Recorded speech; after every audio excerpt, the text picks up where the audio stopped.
आपके साथ शिवांगी पारिक। तो चलिए बुलेटिन की शुरुआत करते हैं, लेकिन उससे पहले नजर डालते हैं हेडलाइंस पर। एनसीबी के घेरे में आ सकते हैं 50 सेलिब्रिटीज, प्रोड्यूसर और डायरेक्टर।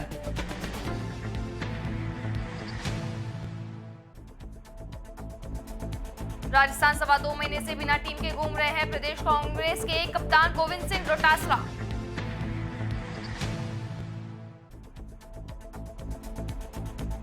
युवाओं की जिद के आगे झुका पीडब्ल्यूडी विभाग, लीपापोती का काम रोका। और अब खबरें विस्तार से। दिव्यांगत अभिनेता सुशांत सिंह राजपूत की संदिग्ध मौत की जांच के दौरान सामने आए ड्रग एंगल में फिल्म इंडस्ट्री समेत देश भर के लोगों को चौंका रखा है। सुशांत केस में पूछताछ के इस मामले में जुड़े लोगों ने रिया चक्रवर्ती, ड्रग पैडलर्स समेत अन्य को हिरासत में लिया है व गिरफ्तार किया है, जिन लोगों में इंडस्ट्री के कई लोगों के नाम के खुलासे भी किए गए हैं। बताया जा रहा है कि एनसीबी के रडार पर कम से कम 50 से ज्यादा सेलिब्रिटीज हैं। बता दें कि बॉलीवुड में मादक पदार्थ के कथित गठजोड़ की जांच कर रहे एनसीबी की अभिनेत्री दीपिका पादुकोण, श्रद्धा कपूर, सारा अली खान और रकुल प्रीत सिंह और अन्य को पूछताछ के लिए बुलाया है। एक अधिकारी ने बुधवार को यह जानकारी दी है। एनसीबी के वरिष्ठ अधिकारी ने बताया कि पादुकोण को शुक्रवार को बुलाया गया है। अभिनेता सुशांत सिंह राजपूत की मौत के मामले में मादक पदार्थ के एंगल को लेकर एनसीबी की जांच के दौरान बॉलीवुड में मादक पदार्थों का एक गठजोड़ सामने आया है। अधिकारी ने बताया कि एनसीबी की अपनी जांच को बढ़ाते हुए ए सूची की हस्तियों को जांच में शामिल होने को कहा है। मिली जानकारी के अनुसार दीपिका पादुकोण, सिमोन और रकुसेल एनसीबी के मुंबई के कोलाबा स्थित गेस्ट हाउस में सवाल जवाब किए जाएंगे। इसके साथ ही सारा अली खान और श्रद्धा कपूर से एनसीबी के जोनल ऑफिस में पूछताछ होगी। इसी के साथ में एनसीबी बॉलीवुड की पार्टियों में भी जांच करेगी। केंद्रीय जांच एजेंसी के रडार पर 50 करीब अभिनेता, अभिनेत्री, प्रोड्यूसर और निर्देशक है।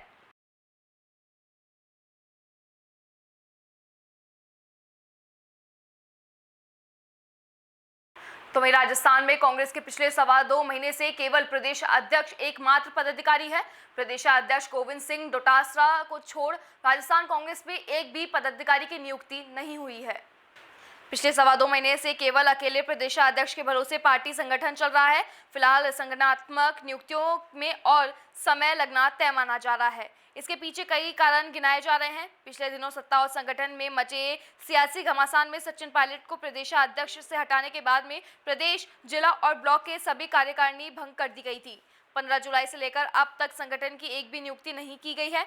एक मोटे अनुमान के मुताबिक करीब 15,000 से ज्यादा नेता कार्यकर्ता संगठन में नियुक्ति के इंतजार में है। 400 ब्लॉक, 39 जिला कार्यकारिणी और प्रदेश कार्यकारिणी का गठन होना भी बाकी है। हर ब्लॉक कार्यकारिणी में 31 से लेकर 50 नेताओं को और जिला कार्यकारिणी में 31 से लेकर 100 नेताओं तक को जगह दी जानी है।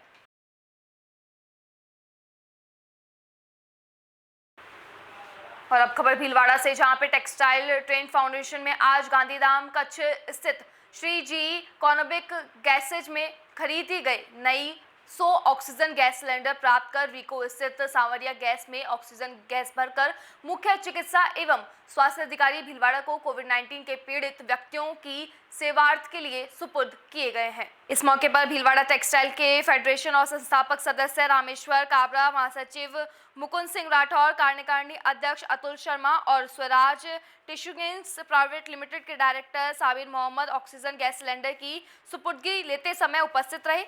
भीलवाड़ा टेक्सटाइल ट्रेड फाउंडेशन इसी क्रम में 100 कंबल मुख्य चिकित्सा अधिकारी एवं स्वास्थ्य अधिकारी को कल दिनांक 24 सितंबर 2020 को सुपुर्द करेगा। यह कंबल डेनिम उत्पादक super gold shooting private limited के श्याम चांडक ने निजी तौर पर भेंट किए हैं।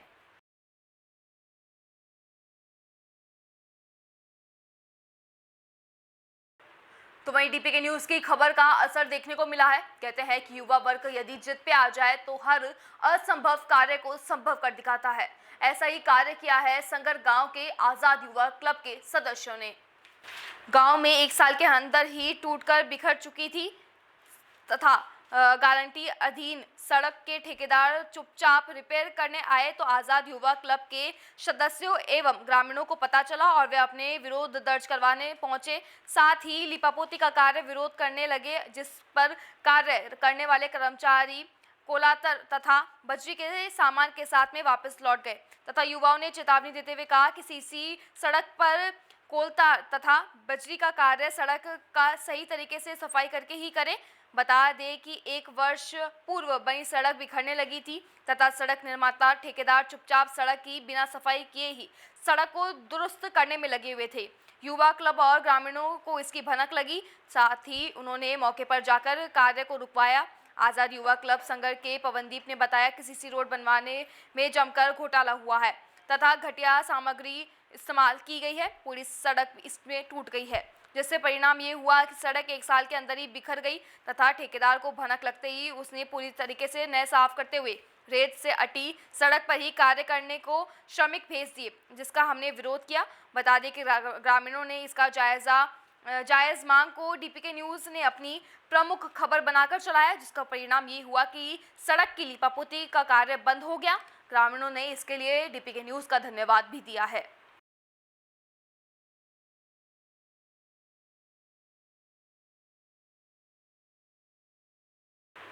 और अब खबर चूरू के सरदार शहर से, जहां पे अधिकारियों की निष्कर्षता पर सवाल उठाए हैं। स्थानीय सरदार शहर प्रेरणा मंच संस्थान के अध्यक्ष हंसराज सिद्ध ने बुधवार को शहर की विभिन्न समस्याओं को लेकर अधिशासी अधिकारी को ज्ञापन सौंपा, जिसमें वो उक्त समस्याओं का शीघ्र निस्तारण की मांग की गई है। अध्यक्ष हंसराज सिद्ध ने नगरपालिका को आगे आक्रोशित लहजे में कहा कि काफी समय से अधिकारियों द्वारा शहर की ज्वलंत समस्याओं को लेकर लापरवाही बरती जा रही है। वही प्रशासन पूरी तरीके से निष्कर्ष नजर आ रहा है। लगभग पिछले 1.5 साल से नगरपालिका द्वारा किए गए लाखों रुपए के कचरा पात्र, पालिका स्टोर व उपखंड कार्यालय के पीछे पड़े कबाड़ बनते जा रहे हैं, लेकिन इन्हें निश्चित जगहों पर नहीं रखवाया जा रहा है। कचरा पात के अभाव से मजबूरन जनता को कचरा सड़क पर फेंकना पड़ता है, जिसके कारण जगह जगह गंदगी देखी जा सकती है। इसी तरीके से शहर के मुख्य मार्ग पर दोनों ओर का रास्ता कंटीले कंकर के कारण में अवरुद्ध है, जो अक्सर अनेक दुर्घटनाओं का कारण बनता है। वहीं शहर के सौंदर्यीकरण के लिए भी अभिशाप का काम करता है। वहीं रोडवेज बस स्टैंड पर लाखों रुपए की लागत से बने शौचालय को शीघ्र ही आमजन की सुविधाओं के लिए शुरू करवाने की बात कही। अध्यक्ष हंसराज सिद्ध ने बताया कि रोडवेज बस स्टैंड पर सरकार द्वारा लाखों रुपए खर्च कर शौचालय बनाए गए हैं, लेकिन समुचित व्यवस्था के अभाव के तले ताला जुड़ा हुआ है, जिसके कारण वहां पर आने वाले सैकड़ों यात्रियों को परेशानी का सामना करना पड़ता है। विशेषकर वहां पर आने वाली महिलाएं, जो शौचालय के अभाव से इधर उधर भटकने को मजबूर है। प्रशासन की उदासीनता के कारण सरकार द्वारा आमजन की सुविधाओं के लिए खर्च किए गए लाखों रुपयों का दुरुपयोग हो रहा है, जो शहर के लिए दुर्भाग्य की बात है। हमने ज्वलंत समस्याओं के बारे में अधिशासी अधिकारी को अवगत करवाया है, लेकिन उनके द्वारा कोई भी संयोजक जवाब नहीं मिला है, जिसके कारण आमजन में आक्रोश व्याप्त है। अगर शीघ्र ही तमाम समस्याओं का निस्तारण नहीं किया गया तो मजबूरन हमें आंदोलन की रणनीति बनानी पड़ेगी, जिसकी संपूर्ण जिम्मेदारी प्रशासन की होगी।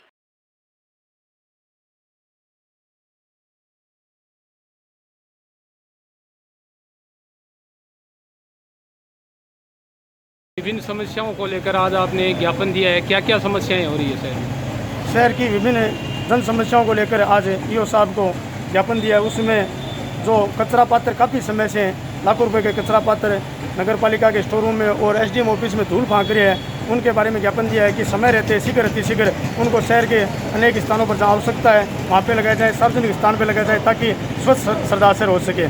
और उसी के अनुरूप दूसरा ज्ञापन दिया है, शहर के जो प्रमुख मार्ग है, जैसे मेगा हाईवे है, हनुमानगढ़ जयपुर रोड है, बालाजी बुंगली रोड है और बीकानेर रोड है, उस पर जो किंकर है और इतने ज़्यादा किंकर है कि झाड़पूस इस टाइप का हो गया है कि वहाँ पर कभी कोई मर पशु डाल जाता है, कभी कोई मरे हुए कुत्ते डाल जाता है, तो उसमें बदबू भी होती है और साथ में कोई भी बड़ा हादसा होने की भी आशंका रहती है, क्योंकि जो किंकर है वो सड़क पर आ चुके हैं। तो उस वजह से कोई भी ओवरलोड वाहन आता है वो फटाता है, तो उस वजह से कोई बड़ा हादसा हो सकता है। इसके बारे में मैंने नगर पालिका प्रशासन को काफ़ी बार पहले भी अवगत कराया, लेकिन उसके बारे में कोई भी अभी तक कोई कदम नहीं उठाया गया। तो मेरा इस बाबत भी ज्ञापन दिया है कि उन किंकरों की समय रहते कटाई संगाई करवाई जाए। और तीसरा जो ज्ञापन दिया है वो सरदार शहर जो रोडवे बस स्टैंड है उसके अंदर सुलभ शौचालय बने हुए काफ़ी समय हो गया, जिसके लोक हैं, और साथ में जो महिला शौचालय पुराना जो बना उसके भी लोक हैं। रोडवे बस स्टैंड और रेलवे स्टेशन एक सार्वजनिक स्थान, ऐसा सार्वजनिक स्थान है जहाँ देश के किसी भी कोने से किसी भी टाइप का व्यक्ति कभी भी आ सकता है। तो उनकी सुविधा के लिए, प्रशासन की सुविधा के लिए जो सुलभ शौचालय पहले से जो बना हुआ है पुराना जर्जर अवस्था में, उसके तो लोक लगा हुआ है ही, साथ में जो नया सुलभ शौचालय 35 लाख की लागत से नगर पालिका द्वारा बनाया गया उसके भी लोक लगा हुआ है। तो उसका कारण बताएं कि किस कारण से लोक लगा रखा है, या बाद में बनाए क्यों, जनता की जो घाटी कमाई उससे वो सुलभ शौचालय बना के 35 लाख रुपए लगाए क्यों, और लगा दिया तो उसको शुरू किया जाए। इसके बाद इस तरह से हमने 3 ज्ञापन दिए हैं, सार्वजनिक समस्याओं के बारे में 3 ज्ञापन दिए हैं, और पीओ साहब को ये भी अवगत कराया है कि समय रहते ये तीनों काम करवाए जाए, नहीं हमें मजबूरन आंदोलन पर उतरना पड़ेगा। क्या कहा ये साहब ने? ईओ साहब की तरफ से हमें कोई संतोषजनक जवाब नहीं मिला है। मैंने कहा सर इसका कोई समय तो बताइए कि ये कितने समय में हो जाएंगे, या वास्तव में ये जन समस्या है कि नहीं। तो ईओ साहब ने यही कहा कि समय क्या होता है। तो वहीं सरदार शहर में प्रशासन ने शहर के मुख्य स्थानों से अतिक्रमण हटाने की कार्रवाई शुरू कर दी है। अतिक्रमण हटाने के लिए नगरपालिका की टीम जब पुलिस के साथ में पहुंची तो कई लोगों ने अपने आप अतिक्रमण हटाने लगे।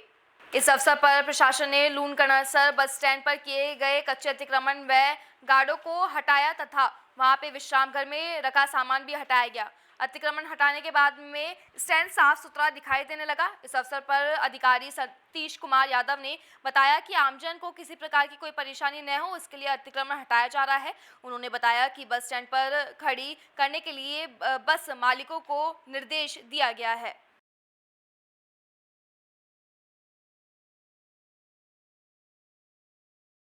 तीन जगह बसों के स्टैंड है। एक कच्चा स्टैंड है कस्बे से पूर्व की तरफ, एक थाने के नज़दीक में रोडवेज बस स्टैंड, एक है ये पश्चिम की तरफ सार्वजनिक विश्राम गृह नाम से ये भी लूणकरणसर राजलदेसर इस क्षेत्र के गांवों की जाने वाली बसों के लिए स्टैंड है। जबकि ये बसें कोई कहीं खड़ी हो रही है, कोई कहीं खड़ी हो रही है। इन सब बस मालिकों को बुलाकर एक मीटिंग ली जाकर इनको अपने निर्धारित स्टैंड पर से ही बसें लगाने और यहीं बसें खड़ी करने के लिए निर्देशित किया जाएगा। साथ ही सरदार शहर में दिन प्रतिदिन बढ़ रहे कोरोना मरीजों की संख्या में अंकुश लगाने के लिए उपखंड अधिकारी रीना छिंपा, थाना अधिकारी सतीश कुमार यादव आदि अधिकारियों ने अभियान चलाकर कच्चा बस स्टैंड सहित मुख्य सार्वजनिक स्थलों पर जाकर बिना मास्क पहने लोगों के खिलाफ कार्रवाई की तथा चालान काटे। चालान की इस कार्रवाई के कारण लोगों में हड़कंप मच गया तथा अधिकारी को देखकर कई तो भागने का प्रयास किया तो कोई रुमाल और तौलिया लगाते हुए दिखे। इस अवसर पर यातायात पुलिस प्रभारी गणपत राम, रामेश्वर लाल, शंकर लाल, रामचंद्र, विजय मीणा आदि उपस्थित थे।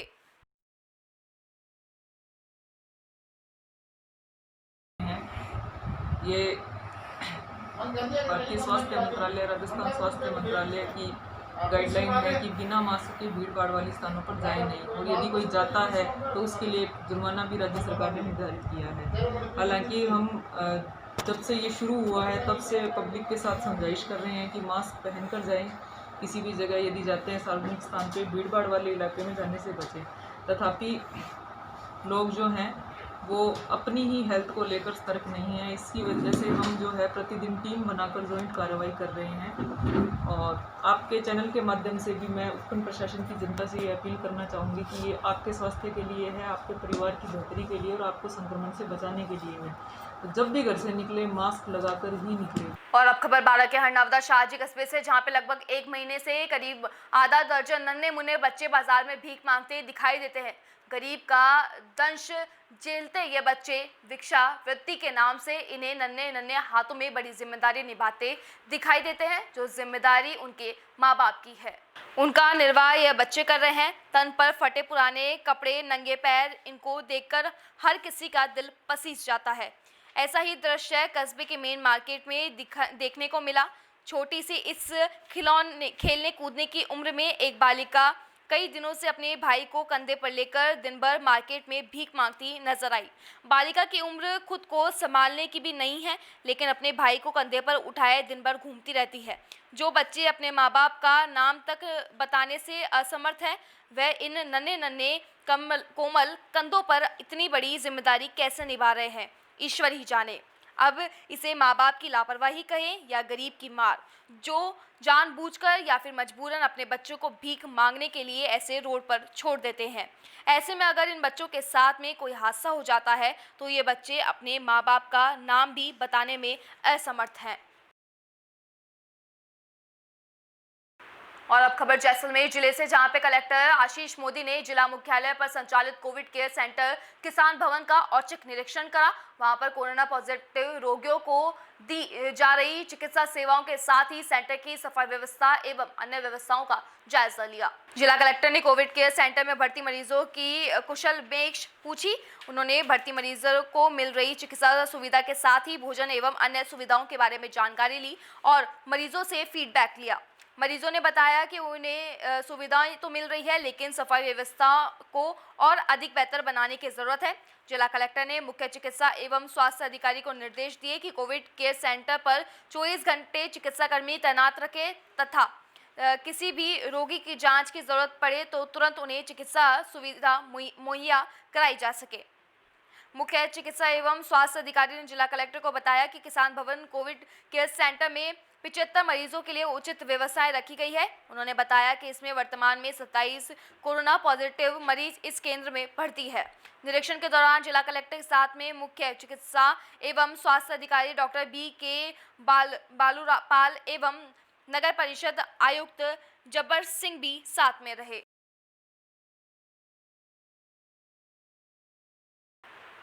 और अब खबर सिरोही से, जहां पे पुलिस अधीक्षक पूजा आवना के निर्देश पर अवैध शराब माफियाओं सहित अन्य तस्करों पर जिले भर में ताबड़तोड़ कार्रवाई की जा रही है।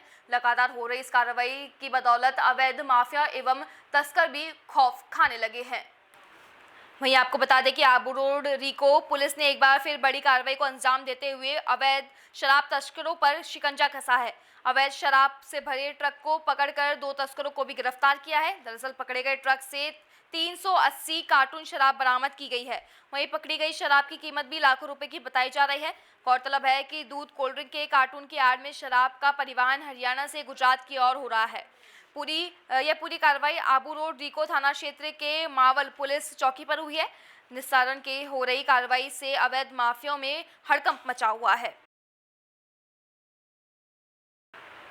और अब खबर जोधपुर के ओशिया क्षेत्र से, जहां पे राजकीय उच्च माध्यमिक विद्यालय बैरू सागर बनेगा सेंटर ऑफ एक्सीलेंस, जिसका कुलपति गोदारा ने उच्च निरीक्षण किया।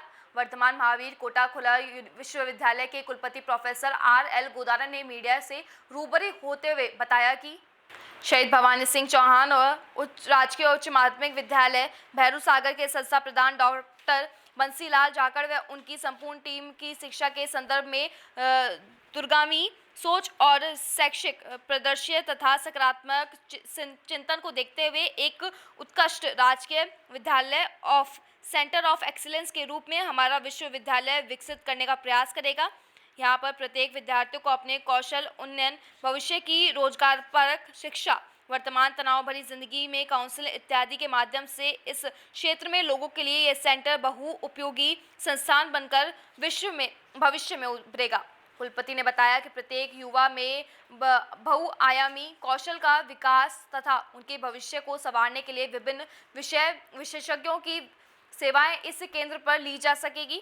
प्रधानाचार्य डॉक्टर BL जाखड़ ने उन्हें निर्देश दिए कि वे एक दूरगामी प्रस्ताव बनाकर विश्वविद्यालय के प्रेषित करें, जिससे विश्वविद्यालय शिक्षा पूर्ण करने के लिए उपरांत विद्यार्थी उच्च शिक्षा के पारदर्शीकरण के समानांतर जीवन में विभिन्न कौशलों की प्रवणता हासिल कर सके। जी सर, आज ओसी में आपने औचक निरीक्षण किया है, उसके बारे में विस्तार से बताएं।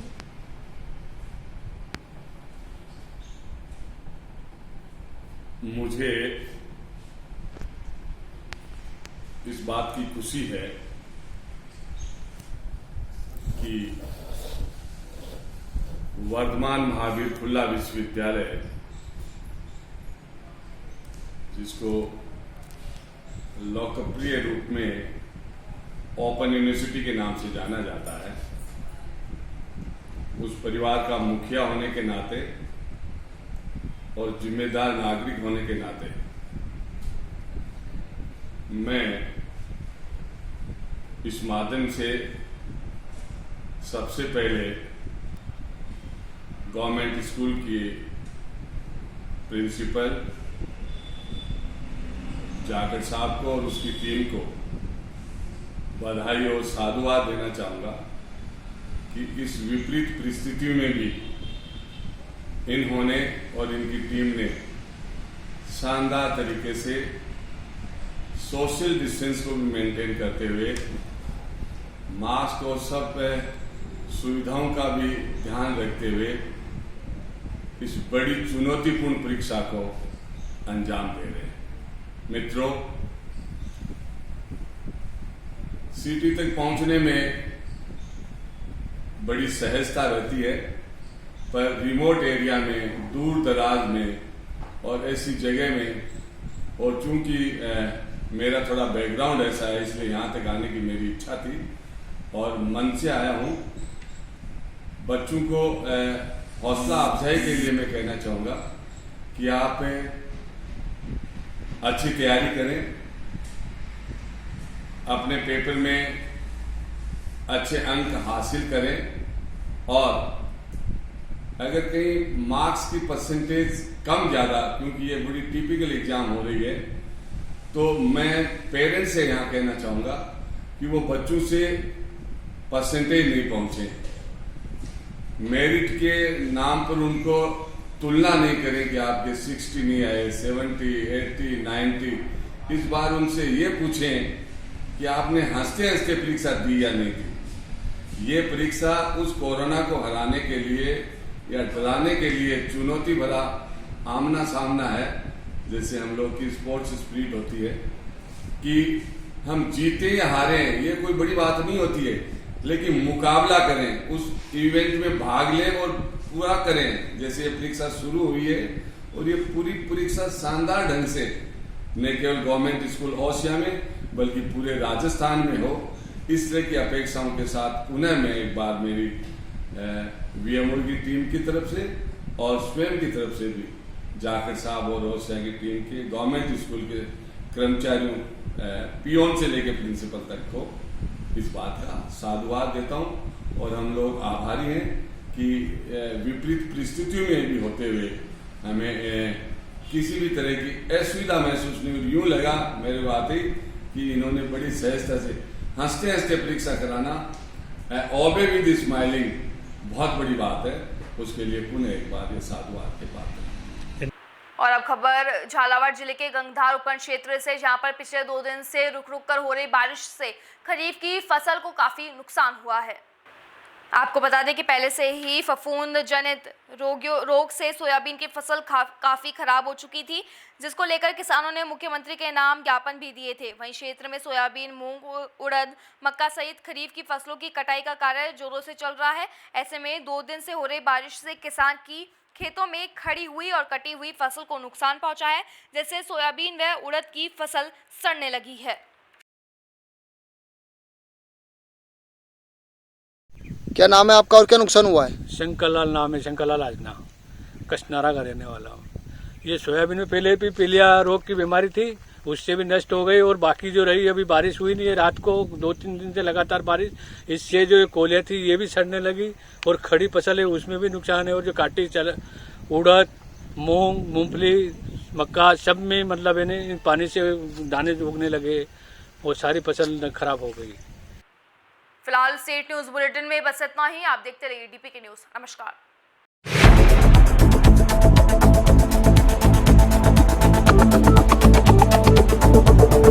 Thank you.